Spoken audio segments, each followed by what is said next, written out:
Hello. No, I am not the theorizer, nor do I claim to be. I'm just riffing his style, but besides that, this video is about a show that released on Adult Swim around 2000 called 12 Ounce Mouse. Now, the show is notorious for being, well, at the time, it was known as one of the worst animated shows on Adult Swim because it looked like it was drawn by a 5-year-old. Now, besides that, yes, the animation is rough, but there's more to it. The actual story of the show, what's it about? It's absolutely insanity. Now, you think with how the internet goes, there'd be some people, some credible YouTubers at least, who could talk about the show and give it some praise that it deserves. But no, you had one while they watched it, the only thing they could say is, I don't get it.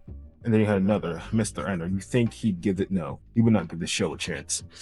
There was this one YouTuber, Zeno Omens, who did an iceberg. Now, it does break into some of the lore, but it's not in depth with the lore. It's just basic knowledge to just unknown things like promos, music videos. Just no. So I decided to be the one. I'm going to watch all of 12 Ounce Mouse in its entirety, season 1 all the way to 3.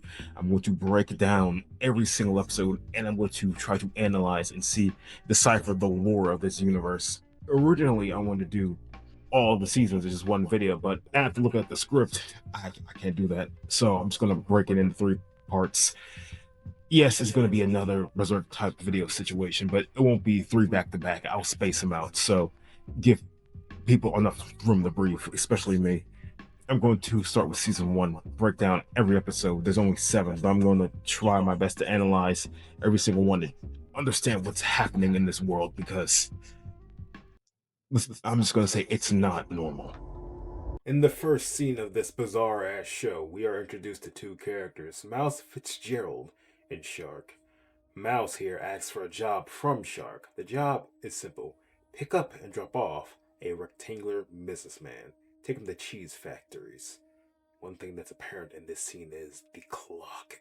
The same clock catches Fitz's attention. Although it seems irrelevant, it will come into play later on. In the next scene, Mouse picks up the rectangular businessman, drops him off at No, he does not. He forces him to film a porno. But he doesn't have any eyes or limbs. Seeing as this is going nowhere, he leaves him with an explosive present and goes off to rob a bank. If this sounds insane, please bear with me, because season 1 is something else. So after their bank robbery, our heroes set out to get wasted at the local bar ran by a man named Rhoda, or something like that. Nothing of note happens during this episode. Well, I mean, as a police officer who is stoned named Peanut, he asks Mouse if he robbed the bank, but he got distracted. Then Fitz gets ran over by a car, hit with a meteor. Okay, about the story. So Fitz has another sit down with Shark. Despite the fact that he failed this simple job, he decides to give him another chance. Fitz tries to kill him off, but he is bulletproof, so he decides to take the job.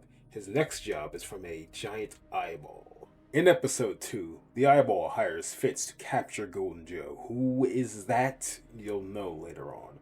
Fitz and Shark conversate about his meeting with Eye. The room floods with water, and they start talking backwards. Ignore everything after that because the clock is back. So here he is, Golden Joe. And Fitz tries to hustle the money from him. He's not budging, so he tells him the plan to fake his death. However, the VFX guy that he hires was killed by someone who you'll know in time. Also, between episode 1 and 2, Skillet was arrested by Peanut, I think. So Fitz goes to break him out, rides a tank to a mountain to watch the sunset. By the way, I never did get his money.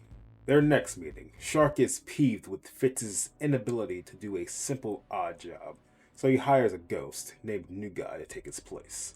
In episode 3, we get some actual lore for once. In this dream, we see that Mouse had a wife and child, and he was an employee of some company. I'll call it a shadow company. Fitz gets a letter from an anonymous figure, puts him to sleep. When he wakes up, he's talking to the Shadow Man about his resignation. The Shadow Man is annoyed with Fitz, so he tapes on some machine to his head and fries his brain. After waking up from the dream, he's greeted to the clock. This is the first time that he acknowledges The clock. The same evening, Shark gets a wake-up call from the rectangular businessman. It's apparent that he is not, well, mortal. So what's his deal? What does he want with Shark? Why do they both know about the clock? Skillet gives Fitz a package, and this package is a corn dog. This corn dog is a messenger for someone. Somebody wants Fitz's attention. And after receiving this message, he leaves, and so does the clock. In the next scene, we're introduced to Rooster, not spelled R-O-O-S-T-E-R, but R-O-O-S-T-R-E. He tells Fitz about his special corn dog with radar. I don't know. When it tries to leave, he blew it out of the sky. One thing that piqued my interest here was that Rooster knew Fitz's name without being properly introduced. And as they're chugging beer by the fire, he also mentions the rectangular businessman. Why does he know all this? And we're just being introduced to this guy. Was there a reason why he called Fitz out here specifically? And what does he mean by Fitz being in the way? In the next scene over, Shark is given a lecture about aspirin. Perhaps a product he's trying to sell. 3 figureheads are in the scene. I, rectangular businessman, and the man-woman. However, during their talk, another shadow figure appears, taking shape of a creature of sorts, but then he later disappears. Back to that scene with Fitz and Rooster. Rooster recalls a person named Muff, and how he tried to escape Q-109. What is that? Who is Muff? Rooster tells Fitz that it's time to go, lamenting how he doesn't know anything. Before he could explain any further, Fitz passes out, at the bar with I. And this time he's complaining about being tired of the time. While repeating the statement, the clock rears in his direction. Before he knows it, he's gassed and forgets about the clock. Back to Fitz in the corn dog field. Skillet goes missing. We found out where he is. He's been kidnapped by the new guy, who seems to be infatuated with him. Shark and Fitz meet for the 4th time. Shark offers him another job, but before getting into details, he tells him if he likes corn dogs. The scene implies that Shark was watching Fitz through the eyes of an informant. We probably know who he is. In episode 4, Shark gives Fitz a call, but he's distracted by his uninvited guest who answered the phone. During their call, Shark tells him to check the icebox. Inside is a frozen phone. I don't know what that means. One thing is for certain. We found the killer of the VFX guy who was hired by Fitz. It seems this was nothing more than a threat from Shark. However, back at the bar, Rhoda is chatting with I, rehashing everything we know, but there's something new. The character, Liquor, he was supposed to get a letter delivered to him, but instead, it was sent to Rooster. Before he could read it, he was drugged or attacked and lost that letter. Fitz takes I to his house. He believes that he sees everything. In turn, I could help him find who sent the spider to silence him by deciphering the arrow or something. Before that scene, Shark and a new character, a robotic spider, they talk about setting up cameras. Where will these cameras be placed? In Fitz's house. Fitz doesn't get anywhere with I, telling him to leave, after which he destroys all the cameras. One thing that caught my eye was the scene where he looks over documents, papers. They're familiar to him, yet he can't figure out why. Skillet reunites with Fitz, and he tells him about these nightmares. However, in the next scene, Shark pays Rhoda a little visit. Can I just say this scene right here in the direction the voice acting is just straight up brilliant, but I can't play it in full, so to summarize, he tells Rhoda to tell him about the letter that Liquor got. Back to Fitz and Skillet. The same gas that attacked I made Fitz forget about the documents. In turn, he burns them. These papers contained formulas, clues about this place, but someone forced him to burn them, and there he stands. The clock. In this scene, we meet with Liquor, and here we see him read the letter. It's about a son who wants to become a mosquito, but this feels like code for something else. I theorize that this letter was supposed to go to Rooster, but when he got attacked by the clock, Liquor swiped it. Fitz and Shark meet again. Fitz shows off his new single titled F Off. Oh yeah, by the way, Fitz and Skillet, they started a little band. The song's called F Off. Great title. And Shark comments about how he always wanted to be in a band. His instrument of choice to play with people's minds. Shark sends Fitz home and tells him not to check under his bed before he goes to sleep. Later that night, Fitz gets a call from Shark telling him about a little present under his bed, a severed hand. In episode 5, the following morning, during their jam session, Fitz and Skillet gets a package. This is from Shark. Inside this package is a video message introducing Pronto, the assassin. Shark and the rectangular businessman are discussing about Fitz finding Rooster. In this shot, we see dozens of people lined up with things on their head. Notice how they look similar to the one Fitz had in his dream. After reciting a certain phrase, they activate. What do they do? What does it power up? I'm not sure yet. Fitz, Skillet, and a woman go to the bar for a drink. However, when they arrive, they discovered the remains of Rhoda. Or so they thought. In episode 6, he's actually alive. He used a body double to fool Pronto. Maybe not just him, but Fitz as well. The woman tries to use her horn, but is knocked out and held hostage by Skillet. He uses raw turkeys to keep her from breaking free, I don't know, while holding Rhoda at gunpoint. He tells them to explain everything. All we get from the scene is that Rooster is a man of chaos. The businessman has powers beyond comprehension, and how you don't want a cold phone. Phew, okay, it's been a lot, and we're not even done with season 1 yet. There's like a lot to talk about. I'll try to keep the recap simple. I only focus on the more important scenes instead of just the absurdity. Okay. Night falls. Fitz and Skillet go to pay Rooster a visit. Rooster is having a drinking party with Peanut and Golden Joe. While scanning the room using binoculars, Fitz has another flashback, this time to his birthday. We see here his wife gave him the exact same binoculars, but that wasn't his actual gift.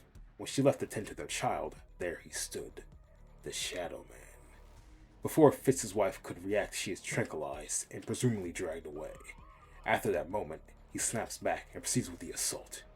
Fitz aims to get some questions, but all he gets are vague responses. Checking in with Rhoda, the businessman pays him a visit.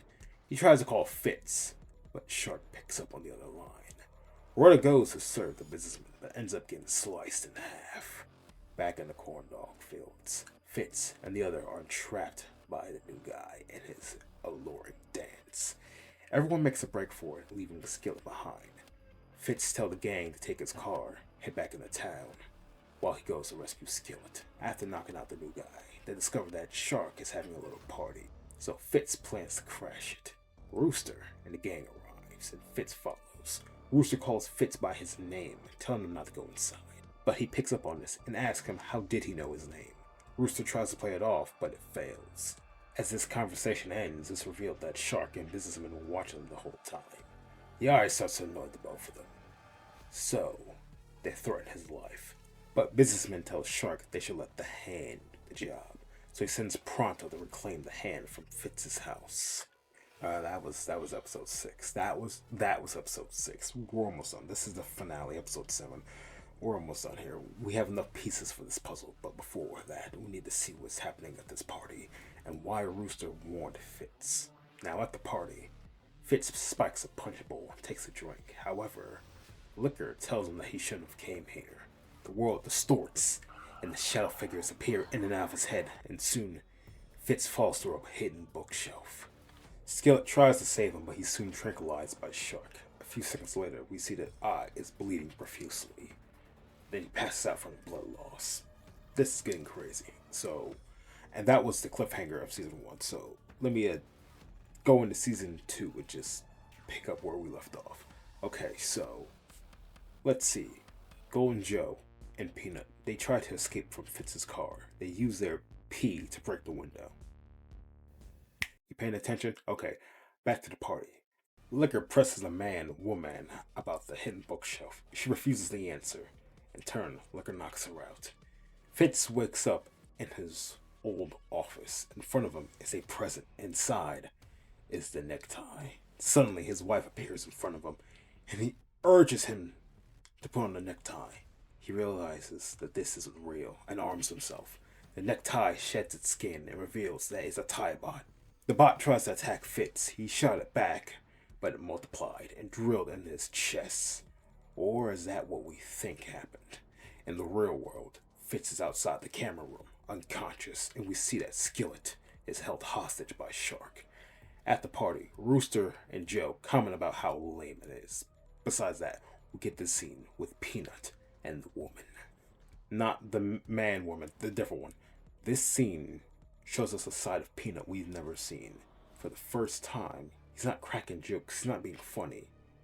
He's serious. It's almost like he recognizes her, and her being here annoys him. I was planning on brainstorming the infinite possibilities, but the greatest lore dump just happened not even 5 seconds after the scene. Liquor and Rooster finally meet, and to make this scene better, he gives him the letter. It's lining up, it's all lining up. Well, we need to see what's happening to Fitz. At this very moment, Fitz is having a inner monologue about memories, the ability, the misery, the power to remember. And yet, how can man feel these memories? How can one feel these thoughts? And in the end, he asks himself this. What time is it? He walks through a white door to discover his daughter, or the spider taking shape. In the next scene, Liquor shows Rooster the basement, his bar. While in the doorway, he shows Rooster something. We don't know what it is, but Liquor is certain that Rooster knows he's playing dumb, and so he knocks him out and throws him down the basement. Why the sudden betrayal? But it's not the first one. We see that Shark is celebrating his victory. When a man comes in and tells him how did he win, it's soon revealed that businessman was killed by Pronto, and soon the man was killed by Shark. Skillet tries to escape the clock, but all efforts are futile until the new guy comes in to cover the clock, block the gases, and Fitz comes to rescue everyone. One more thing to note before I move on to the next segment. Liquor traps Rooster in the spiderweb under his basement because he fears that he will reset everything. What does he mean by that? After breaking free from Shark's trap, everyone rides off to the desert. Their fates are unknown at the moment. Okay, there's a lot here. We haven't even reached season 2. We technically did, but it doesn't count. But they don't count, so let's just take a step back. Dot our I's, cross our T's. We need to find out what's happening in this crazy world from a show called 12-Ounce Mouse. So, from what I can decipher here, in the beginning, Fitz seemed to have worked for a company. Some company. In the company like this, people like Rooster, Liquor, Shark, Businessman, Peanut, the woman, they all work together. Fitz talks about these memories. It leads me to believe that this company that was founded by them or ran by them, it relies on memories to continue their research, their development on something. It feels like as if they're trying to create alternative realities using memories from random people or their own colleagues. What's one thing you've seen happen throughout this show? Static. Every now and again, they'll break to static in between shots. It's as if it's a recording of something or someone's memories. They're trying to form new realities. Fitz, he just happened to be the test subject. Now, his family, remember his family, it appears during this development, he didn't like the direction, the idea of manifesting realities with memories, so he decides to quit from the company. His employer, who is the Shadow Man, or I believe it's the Shadow Man, he won't allow him to leave, especially given how much he knows. So during his birthday, the Shadow Man knocks out his family, or worse, kills them. He tried to force him to reconsider it, even after murdering his family or hiding them somewhere. Yet, he refuses, he quits, and so the Shadow Man knocks him out, realizing that he knows too much. They could just kill him off, decided to use him as like a test rat for these alternative realities. So Fitz is trapped in this fake world they created with his own mind. You ever notice how the time on the clock is always 2:25? Every time, without fail. It's like that time itself, it doesn't move because time isn't a concept that fits to him. Days, nights are synonymous. The days never end, the nights never start. Time seems to be a flat circle in the show, seeing as he's done it all before. Oh my God. Everything from the meetings with Shark to the random encounters with these odd characters fits his life. It's on repeat. Every day is the same, but slightly different. But what's the deal with Rooster, Liquor? Why does Shark want Fitz? I may have found the answer to this. Especially with Liquor and Rooster. You see, Rooster and Liquor, they weren't just former workers. They were the previous test subjects. Don't you get it? It's how Rooster knows everything, from traveling through dimensions, how he stayed hidden from Shark. This whole time he used the corn dogs with the radar to block the signal to his location. It took the Fitz going there for Shark to figure out where he was, to figure out that his lab rat was still alive. In fact, he had something. A plan. A tool to break free from this virtual fake world. But in order for it to be set into motion, he had to plan. He needed to find a window to attack. He needed a reminder in case he forgot his original plan. Oh my god, it's the letter! The letter that got delivered to Rooster was from the real world, where someone on the outside wanted Rooster to take action, or if it's his real version. But Shark, he knew that someone would send him the letter, so he took action. He knocked them out, and he took the letter. Or did he?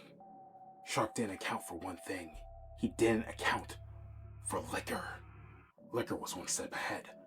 While they were wiping away Rooster's memory, he grabbed the letter and pretended he never saw it nor had it. He was waiting for the moment to give it to Rooster. But why did he trap him? Is it because he doesn't trust him? He said he was close to resetting everything. Could it be that every time they get close to breaking the system, escaping this fake world, Shark resets them back to square one? Don't you get it?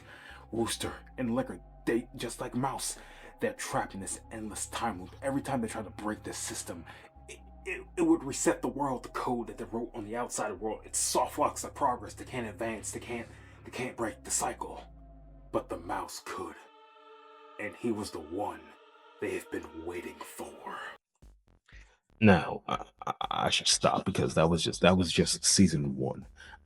I'm getting all this information from very little sources. These 7 episodes, they don't offer much, but I think season 2, that will break down everything, and I will uncover the truth. Season 2 has the most lore out of the series, the season. But before I can tackle that, I have to look over the special they did. Now, this can take place either before or after or during the first episode of season 2. I will have to double back and double watch just to make sure. As of right now, this is all I can give. This is all I have to say. So just stay tuned as I descend into the Garden of Madness. Not. Damn. No, hell, not yet. Mouse, whatever. You a mouse or what? Or hell, I don't know. Just thought you were a mouse or something. I mean, you look like a damn mouse.